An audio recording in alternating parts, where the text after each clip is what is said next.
The Post-Processing Toolbox can be activated from the icon in the Panes toolbar and essentially comprises two main areas covering Deform and Contour tools.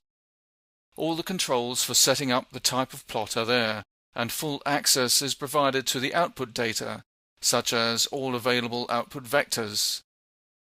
As you make various changes to the post-processing options in the tool, you can elect to have the graphics area update automatically or manually as desired.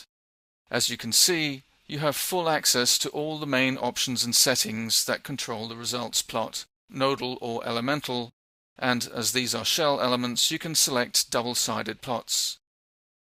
You can very easily take advantage of any existing groups to help view the results on selected parts of the model as desired.